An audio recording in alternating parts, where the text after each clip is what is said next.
Bonjour, bienvenue dans la série sur la théorie des groupes. Alors, les involutions U de GLE qui appartiennent à OE sont celles pour lesquelles les sous-espaces propres V+, et V- sont orthogonaux.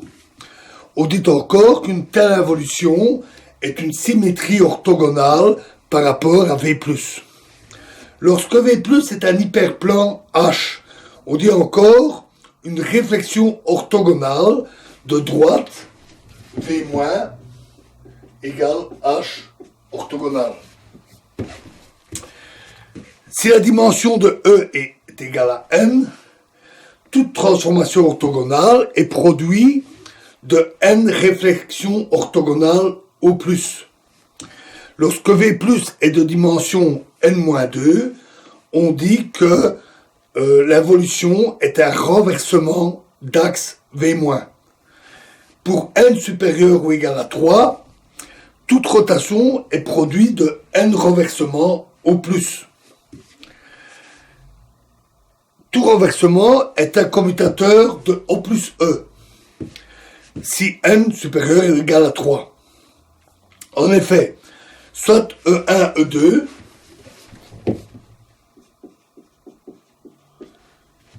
une base de V orthonormale de V-. Et posons V+, égale R, les réels, E3 plus W, où W est orthogonal à E3. On peut alors écrire U égale V1, V2, ou V1 ou bien V2,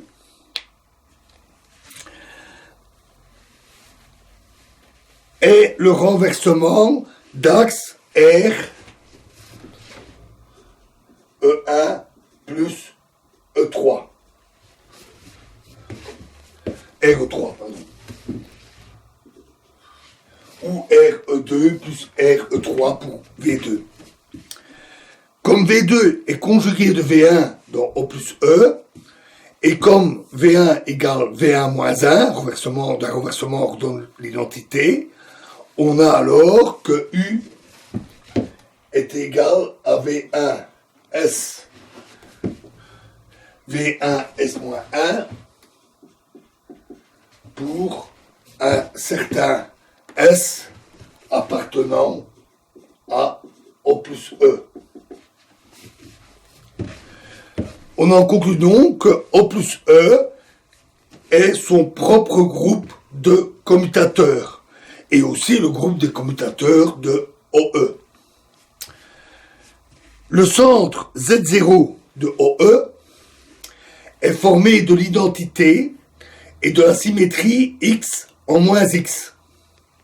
Si n est pair, Z0 est aussi le centre de O plus E. Sinon, le centre de O plus E se réduit à l'identité. Et dans tous les cas, OE est le produit direct Z0 croix O plus E.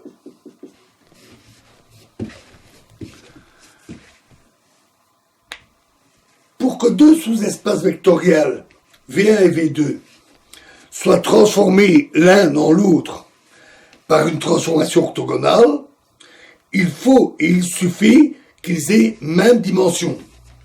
Il existe alors une rotation U telle que V2 ou V1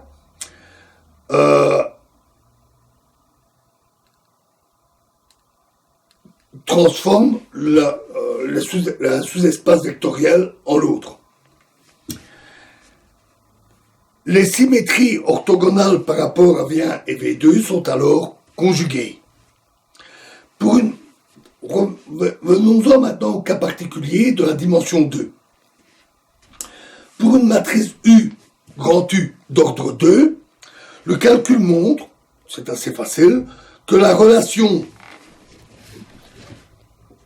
TU égale mu fois U moins 1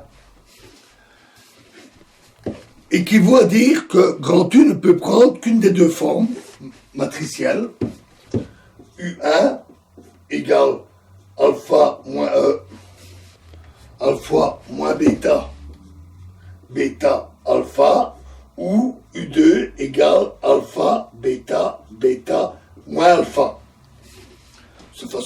identifié.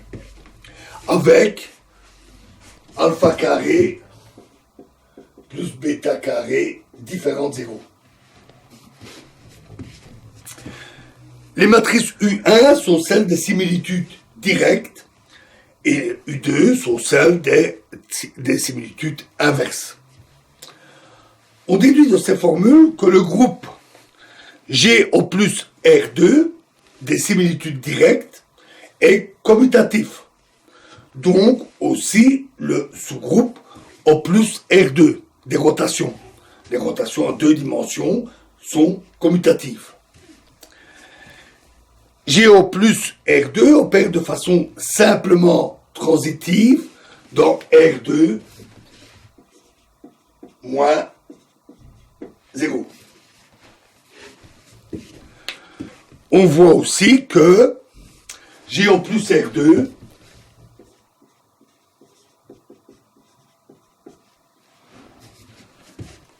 union 0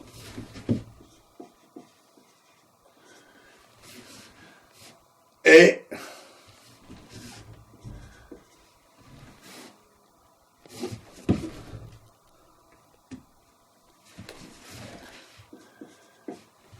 que GO plus R2 union 0 est un sous-corps commutatif de l'anneau M2R des matrices. Il s'identifie au corps C des nombres complexes en identifiant la matrice ici au nombre complexe alpha plus bêta i.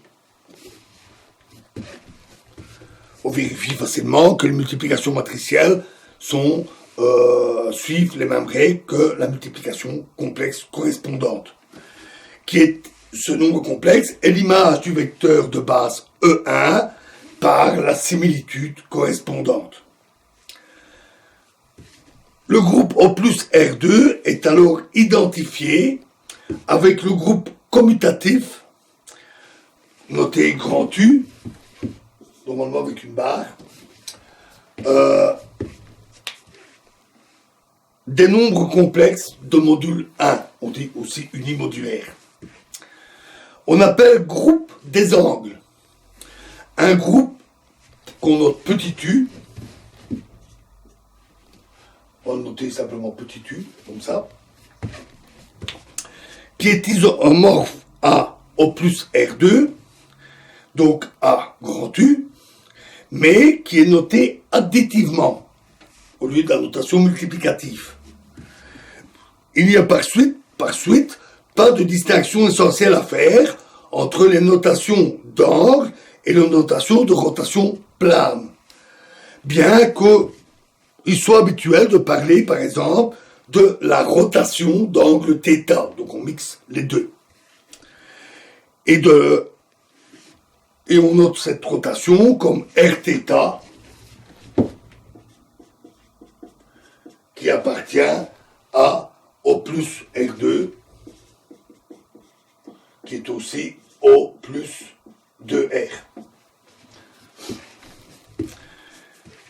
Puisque par définition R est un isomorphisme de petit u sur O plus de R, on a alors que R θ plus θ' est égal à Rθ Rθ'. Notation additive, notation multiplicative. R0 est égal à I, c'est-à-dire la matrice identité, et R moins θ est égal à Rθ moins 1. Alors, par définition, les éléments alpha et bêta dans la matrice se notent cosinus alpha, cosinus θ et sinus θ. D'abord, on voit ici le rapport avec les fonctions trigonométriques habituelles. Ici, on peut le voir comme une simple notation ou une définition de cosinus et sinus.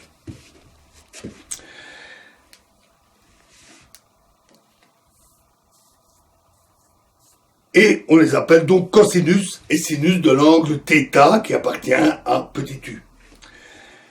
Les formules précédentes sur R, ici, se traduisent alors en des formules dites trigonométriques. Il suffit pour ça d'utiliser l'isomorphisme avec les nombres complexes, d'utiliser les multiplications entre nombres complexes ou autres, et d'identifier les parties réelles et imaginaires. On trouve alors, très facilement, que cosinus θ plus θ' est égal à cosinus θ moins sinus θ sinus θ'. Sinus θ plus θ' est égal à sinus θ cos θ' plus cosinus θ sin θ'. Ça, c'est la première formule. La deuxième nous dit que cos 0 est égal à 1 et sinus 0 égale 0, puisque dans la matrice identité, alpha égale 1 et bêta égale 0. Cosinus moins θ, enfin, est égal à cosinus θ et sinus moins θ égale moins sinus θ, qu'on obtient facilement en prenant l'inverse de la matrice et en l'identifiant. Et donc on voit qu'on est vraiment ramené au cosinus et sinus tout à fait habituel. Et donc ces transformations, ces notations, cosinus sinus ici, ne font en réalité que transcrire des propriétés du groupe O plus 2R. D'où le fait que ce groupe fonde vraiment la géométrie classique. Voilà, et nous continuerons l'analyse de tout cela dans la prochaine vidéo. Je vous remercie.